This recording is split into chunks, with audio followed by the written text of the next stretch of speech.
네, 안녕하십니까. 서울창업허브와 함께하는 VC 투자유치 전략 교육과정 1강을 시작하도록 하겠습니다.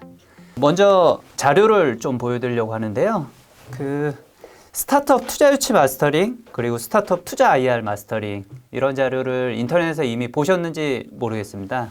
오늘은 그거의 저자식강 자리라고 생각을 하시면 될 것 같고요. 다만 시작하기 전에 이 얘기는 먼저 말씀을 좀 드리려고 하는데 여기 들으시는 분들의 대상이 좀 편차가 클 것 같습니다.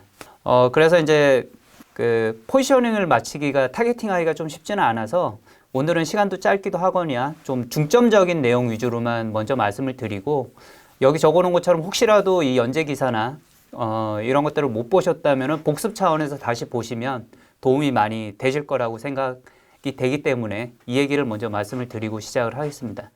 우리나라의 광범위한 의미에서의 그 자금 조달이라는 방법이 제가 경험적으로 보니까 크게 한 세 가지가 있어요. 첫 번째는 정부 지원 사업, 두 번째는 보증, 정책 자금의 보증, 세 번째가 오늘 말씀드리려는 좁은 의미에서의 투자 유치.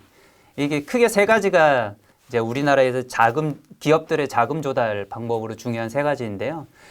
뒤에서 제가 VC들의 중요한 투자 의사결정 포인트라고 하면서 이제 키워드라고 강조할 부분이 있습니다. 첫 번째 시장성 사업성, 두 번째 차별성 경쟁력, 세 번째 사람 팀, 네 번째 엑시.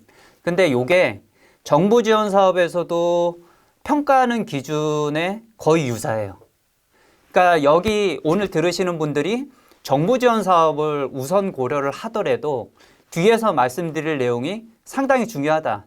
결국은 같은 평가 지표에서 평가를 받게 돼 있다. 이 얘기를 하나 드리고, 두 번째, 제가 예전에 올해 초에 대전에서 기보 담당자가 보증 절차에 대해서 설명하는 걸 한번 들어본 적이 있어요.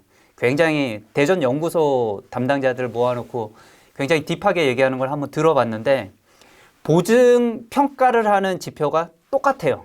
이제 오늘 뒤에서 얘기 드릴 투자에 관련된 지표하고 똑같고, 그거를 정량화해서 어느 기준을 넘어가면 보증이 나가고 안 나가고, 그 다음에 점수가 높으면 보증이 많이 나가고.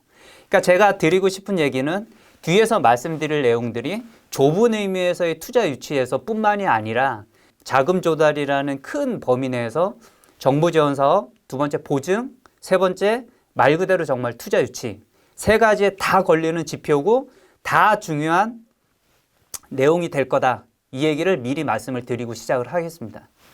1강에서는 전체 뒷부분의 내용에 해당되는 인트로덕션에 대한 거를 먼저 말씀을 드리고 좀 들어가도록 하겠습니다. 우선 요약을 말씀드리려고 하는데요. 첫 번째는 투자 유치가 어려워요. 제가 입장을 바꿔놓고 생각을 해보더라도 투자 유치가 절대 만만한 과정이 아닙니다. 그래서 말씀드리고 싶은 거는 준비를 많이 하셔야 되고, 준비가 된 창업자 내지는 대표님들이 투자 유치에 성공할 가능성이 높아져요. 확실히. 심사역 자체도 1년에 투자를 절대적인 수치는 없겠습니다만은 제 경험상 보기에는 적으면 한 2건, 많으면 한 4건에서 5건. 물론 그 이상 하시는 분들도 있겠지만 분기당 1개 정도? 요 부분이 이제 평균적인 것 같고요. 심사역조차도 투자하는 경우보다 떨어지는 경우가 더 많아요. 사실은.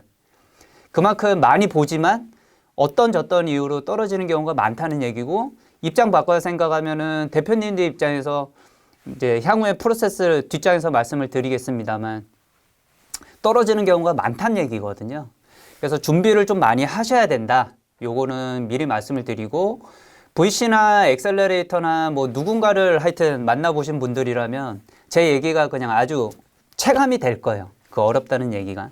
두 번째, 투자는 투자자 입장에서 투자라면은 회사의 미래 가치에 대한 배팅입니다. 만일에 담보를 잡을 게 있고 그렇다면은 은행을 찾아가면은 그냥 계산기 두들겨서 나와요.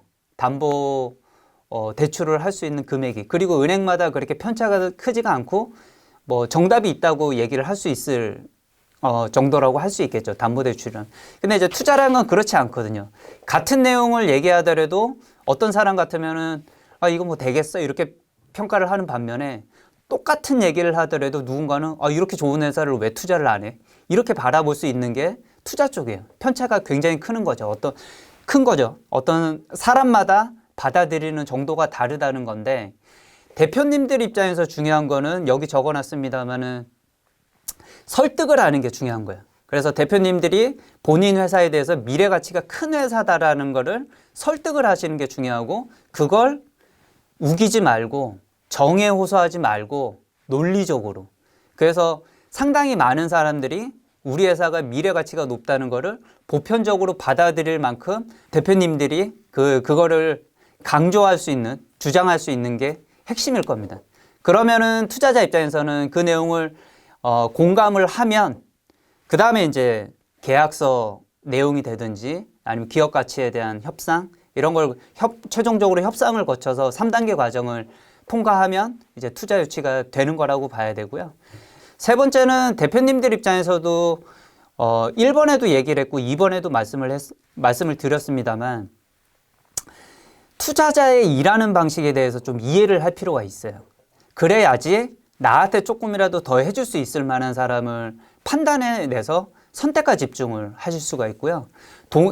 IR 자료를 만들거나 피칭을 하거나 투자자하고 커뮤니케이션을 하더라도 어떤 방식으로 해야 좀 더 효율적으로 전달이 되는 건지 이거에 대해서 고민을 하실 수가 있어요. 그냥 내가 하고 싶은 얘기를 하는 게 끝이 아니라 이거는 투자라는 거는 분명히 상대가 있는 게임이거든요. 그럼 이제 상대방 입장에서 생각을 해서 상대방이 듣고 싶은 얘기에 대한 거를 충분히 논리적으로 할 수 있는지가 결국은 투자 유치 과정의 확률을 높이는 핵심인데 그러려면은 투자자가 어떤 식으로 생각을 하고 어떤 식으로 일하는지에 대해서도 알아두면 알아둘수록 도움이 많이 될 거다. 1, 2, 3번 이렇게는 요약을 하면서 시작을 하도록 하겠습니다. 요 내용은 제가 작년에 어떤 세미나에서 들었던 내용인데 여러분들한테 시사하는 바가 굉장히 클 것 같아서 제가 이제 삽입을 했습니다. 투자자는 아니고 어떤 컨설팅 회사의 임원께서 실리콘밸리에 가실 일이 있을 때 출장 가실 일이 있을 때 마침 드롭박스 초기 투자자를 만나서 이게 뭔가 질문을 좀 했다고 그러더라고요. 평소에 본인이 투자 같은 거에 관심이 많은데 도대체 회사들이 아주 특히 초기 상태에서는 이 회사가 이렇게 잘 될지 안 될지도 모르겠고 이게 아이디어가 좋은지 안 좋은지도 잘 모르겠는데 도대체 뭘 보고 어떻게 판단을 해서 투자를 하느냐 이게 항상 궁금했다고 그래요. 그래서 마침 실리콘밸리에 출장을 갔을 때도 드롭박스 초기 투자자한테 얘기를 했는데 그때 그 심사역이 얘기했던 투자자가 얘기했던 내용이 우리는 아이디어를 평가하지 않습니다. 고객의 분석 수준을 평가합니다. 고객의 페인 포인트에 대해 얼마나 치열하게 고민했는지가 우리가 투자할지 말지를 결정하는 첫 번째 그리고 가장 중요한 평가 요소입니다라고 얘기를 했다고 그래요. 저는 저 내용이 우리나라에서도 투자자들이 업체를 바라보는 거하고 크게 다르지 않다고 생각하는데 밑에 노란 박스로 표시를 했습니다만 저 내용의 의미가 공급자 관점에서 자꾸 얘기를 하는 게 아니라 실제로 투자자가 회사의 대표이사 내지는 창업자가 얘기하는 걸 들어보니 저거는 말 되네. 저렇게 될 수밖에 없을 것 같은데 라고 하는 확신을 데이터 기반으로 얼마나 줄 수 있느냐 그거에 대해서 되게 빗대서 굉장히 잘 표현한 표현이라고 저는 보고 있습니다. 그래서 저희한테 시사하는 바가 굉장히 크다고 생각을 하고 요거는 대표님들이나 여기 계신 이제 창업하시려는 분들 입장에서도 계속 머릿속에서 한번 리마인드를 하면서 사업을 하시는 동안 계속 고민해 볼 거리를 제공하는 표현이 될 거라고 저는 생각을 합니다. 본론으로 들어가서요. 일단 첫 번째는 우리나라의 투자자 하이어라키, 투자자 구조에 대해서 먼저 설명을 좀 드리겠습니다. 이 표가 중요한 거는 뭐냐면은 사실 엔젤, 엑셀러레이터, 정책자금의 신보 기보, VC, 지분형 크라우드 펀딩 이런 거가 모르시는 분들은 없어요. 이 단어 자체가. 근데 요거를 한 판 이렇게 모아서 그려놨을 때 주는 인사이트가 있는데 그 내용은 뭐냐면 첫 번째, 우리나라에서 투자를 생각할 때 쓸 수 있는 내가 창업자나 대표이사 관점에서 접촉할 수 있는 수단, 루트는 이게 다예요. 그게 무슨 얘기냐면은 엑셀러레이터, 정책자금, VC, 사모펀드, 자산운용, 증권, 은행 다 만나봤는데 내가 투자가 그러니까는 반응이 별로 안 좋아. 계속 1년, 2년 투자자 쫓아다니지만 결과가 없어. 그러면 제가 봐서는 투자보다는 다른 자금 조달 방법을 빨리 찾는 게 훨씬 더 효율적인 거예요. 계속 속된 말로 까인다. VC를 자꾸 만나면서도 IR을 뭐 50번을 해봤네, 뭐 100번을 해봤네 얘기를 하지만 계속 뭔가 진행이 안 되고 VC를 만나는 일 자체만 계속 반복된다 하면 그러면 이제 본인 자체에 대해서 좀 냉정하게 볼 필요가 있는 거예요. 그래서 이제 여기 그림이 시사하는 바의 첫 번째는 우리나라에서 접촉할 수 있는 투자자는 이게 다다. 그래서 내가 이미 몇 군데를 만나봤는데 반응이 안 좋으면 자금 조달 방법으로서 딴 거를 고민하는 것도 굉장히 필요하다는 게 이 그림이 시사하는 첫 번째고요. 두 번째는 아래에서 위쪽으로 올라갈수록 투자자들이 투자하는 포인트가 깐깐해요. 그러니까 밑으로 내려올수록 아무러면 포텐셜, 잠재력을 보고 투자를 하고 위로 올라가면 올라갈수록 이제 레이 스테이지라고 표현을 할 수 있는데 실제 나오는 어떤 지표, 퍼포먼스, 엑싯, 정말 투자하고 나서 1, 2년, 2, 3년, 3, 4년 내에 어떻게 엑싯할 수 있을지에 대한 아주 현실적인 방법을 우선적으로 놓고 고민을 하는 투자자고요. 이게 분명히 편차가 있습니다. 보는 포인트가. 그래서 여기 빨간색으로 표시를 해놨지만 특히나 여기 들으시는 분들이 얼리 스테이지 기업이라면, 초기 기업이라면은 밑에서부터 출발하는 게 맞다는 얘기가 제가 어디 항상 가면은 멘토링 내지는 강연할 때 하는 얘기예요. 우리나라에 아직도 많은 창업자들이 또는 대표님들이 투자 받아야지 이러면은 VC부터 시작하는 케이스가 많은 것 같거든요. 근데 그거보다 더 아래 단계에서 엑셀러레이터 또는 정책자금, 신보기보의 보증연계 투자 이런 것들에서 훨씬 더 수월하게 투자를 먼저 받고 시작할 수 있는 루트도 있다는 거를 오늘 계기로 좀 이해를 하시면 좋을 것 같고요. 예전부터 우리나라의 그 문제라고 항상 제기되던 것들이 그런 겁니다. 엔젤하고 VC 사이의 간격이 너무 크다. 그러니까 이제 우리가 흔히 데스밸리, 죽음의 계곡이라고 얘기하는 게 그 중간에서 이제 자금 조달이 안 되면서 이러지도 저러지도 못하는 기업들이 많다는 게 죽음의 계곡을 빗대서 표현하는, 이제 다르게 표현하는 거라고 볼 수 있거든요. 그래서 한 2016년도 정도부터 그 중간에 있는 역할을 해줄 수 있는 플레이어를 의도적으로 키운 게 여기 파란색으로 표시해 놓은 것처럼 첫 번째가 엑셀러레이터, 두 번째가 신보기보 같은 정책자금 쪽이라고 생각을 하시면 돼요. 그러니까 예전보다 역할이 많이 강화됐다는 거죠.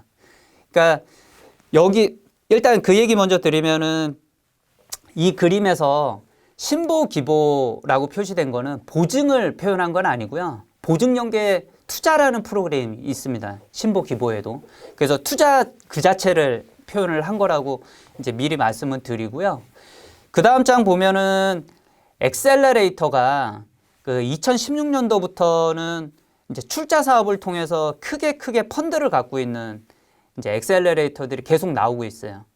2016년 좌측에 있는 표의 상단 부분이 2016년, 하단 부분이 2017년, 우측에 있는 표가 2018년, 그 다음 장은 한 장 전체가 2019년 출자 사업으로 엑셀러레이터 펀드고요. 출자 사업으로 만들어진.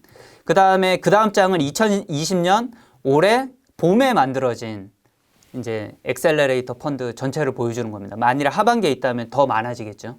그러니까 보시다시피 양적으로도 그렇고 이 그러니까 숫자도 그렇고 금액도 그렇고 계속 엑셀러레이터를 강화하려는 추이가 바로 직관적으로 보여져요. 이미 들으시는 분들 지금 화면에서 보시듯이.